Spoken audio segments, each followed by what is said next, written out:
chess video.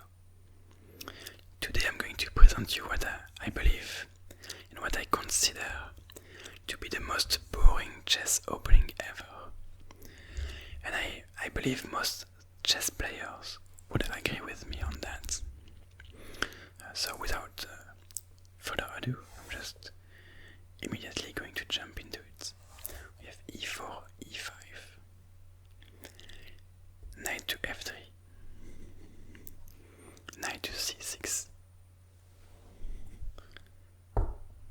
bishop b5, the Ruy Lopez.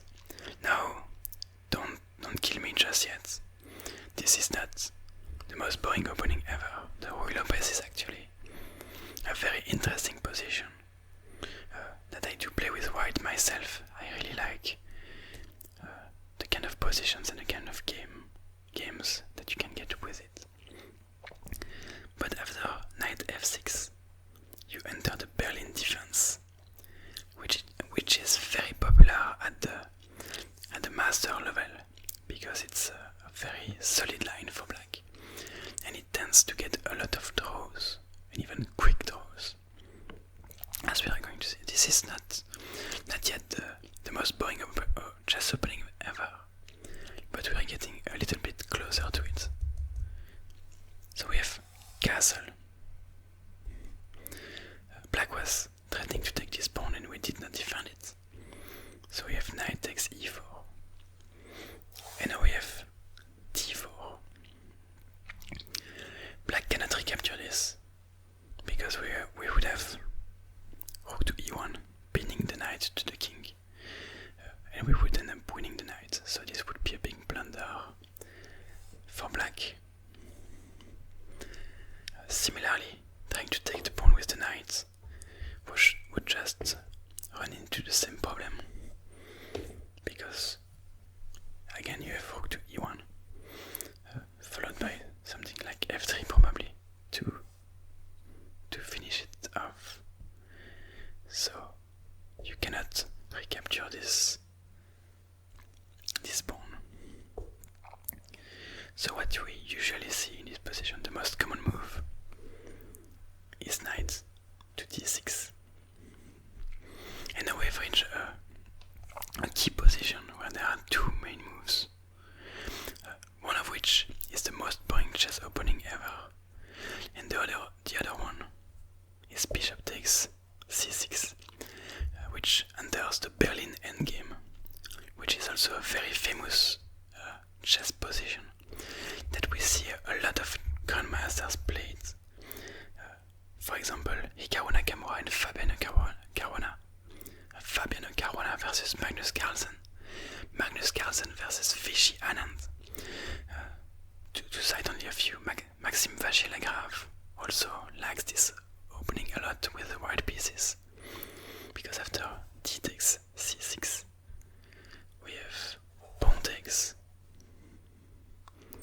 knight f5, and we reach this Berlin endgame without a queen, where black has doubled pawns on the c-file, but black also has the bishop pair, whereas white only has one bishop, and white has this little weak pawn on e5, on the dark square, on the same color as the dark square bishop, and this pawn is going to be a slight problem.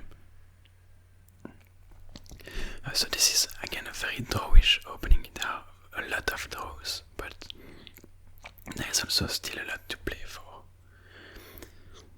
But this is not the position I consider to be the most boring chess opening ever. Instead, let me put the position back like it was.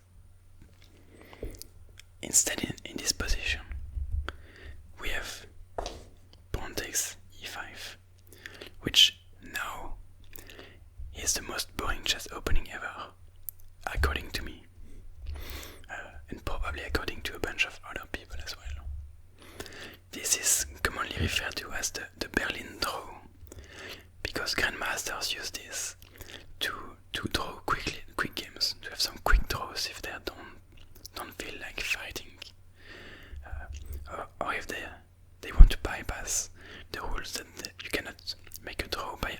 chance before move 30, for example. Then they can just play this, and they will reach a draw before move 10. The pawn on e5 is attacking this knight on d6, and this bishop on b5 is unprotected. So black can just recapture the bishop, but that's not so simple because you have a4, chasing this knight away, but this knight has no squares. Wherever it goes, it gets taken. These two squares would not make any sense because you would just help white develop, or even bring the rook, develop the rook this way, if you were to try to sacrifice the knight on your own terms. Going back to d6 would also make no sense, not because of pawn takes, but because of bishop to g5. You know, if you block with the bishop, you can take the bishop for starter, and then after it recapture. Sorry about that. You can take these knights, and whether you recapture with the queen or with the pawn, if you recapture with the queen, white will take the queen back and you will be forced to recapture with the pawn.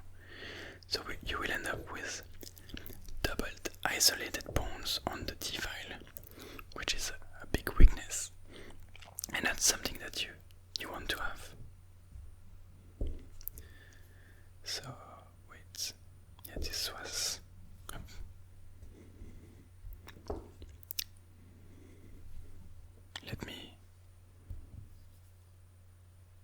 this knight was here, I believe. No, this is the knight that was chased on, so yeah, this is the position we had. And if we have f6, no, there was, I think, something else. I'm a little lost, so let's just go back to the previous position. I don't know exactly what I did. So this was, oh yes, there was the white pawn over here. That's what I missed. We had bishop g5 threatening the queen, and if you have f6, you have the simple rook to e3, because if you end up taking the bishop, you can take the knight with check, and yes, you are momentarily one piece down, but you force the king to move away, and after something like queen d5 check, you're in a winning position with white. You can bring this rook over here, you can develop the other rook via a3. So there are a lot of things that you can do in this position.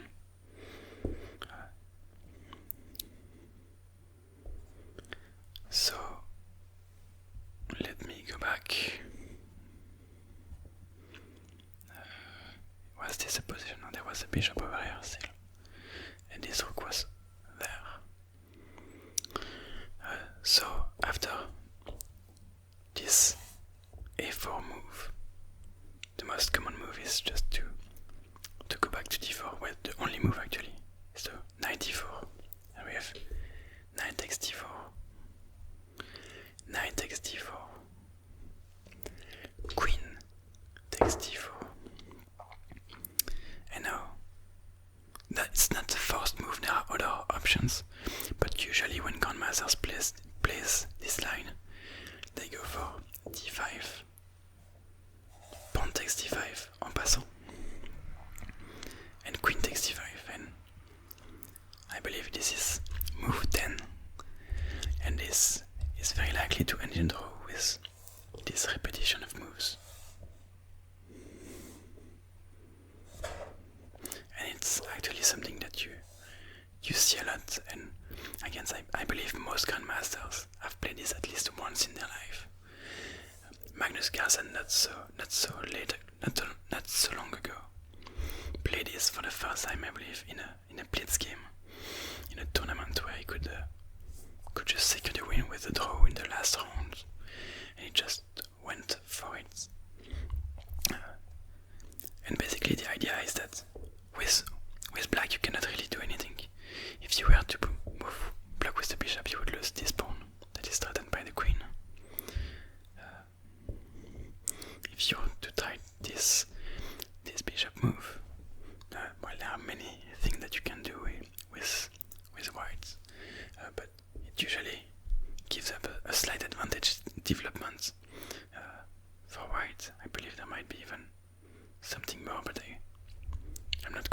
remembering exactly what this was. So generally, black defends this way again. You cannot go bishop to d6 because you would be hanging this pawn.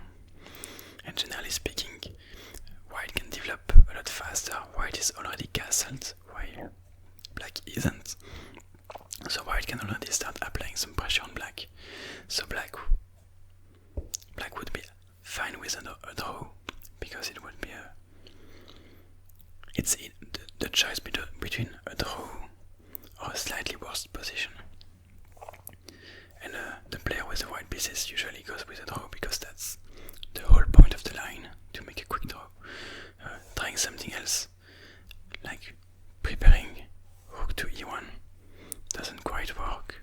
I mean, it has been tried by some grandmasters. Some bishop e7 moves, for example, but again, you can just put some quick pressure with black, with white. So it's a very dangerous. It's dangerous to try to survive. Oh.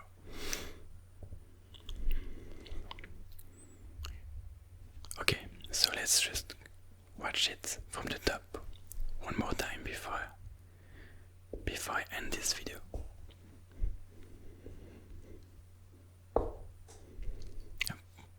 So I'm putting the position back, the initial chess position.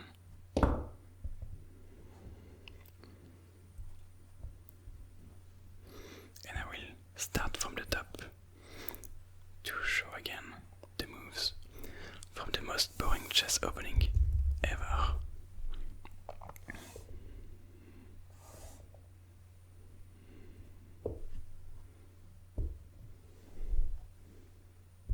So this is the Ruy Lopez, or the Spanish. This is the Berlin defense.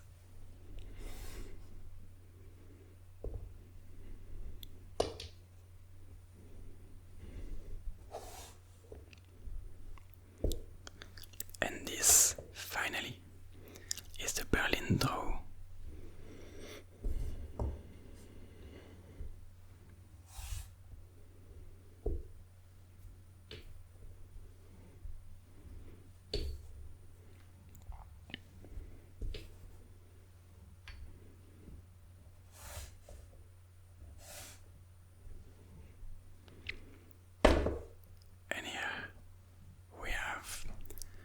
Final position, final repetition in the center of the board. You can even do this with white. It doesn't change anything. And we have a lot of those. There you go. If you enjoyed this video, don't hesitate to subscribe and to leave a like. That would mean a lot to me. And on that note, I wish you a nice day, a nice evening, a good night if you're about to go to bed.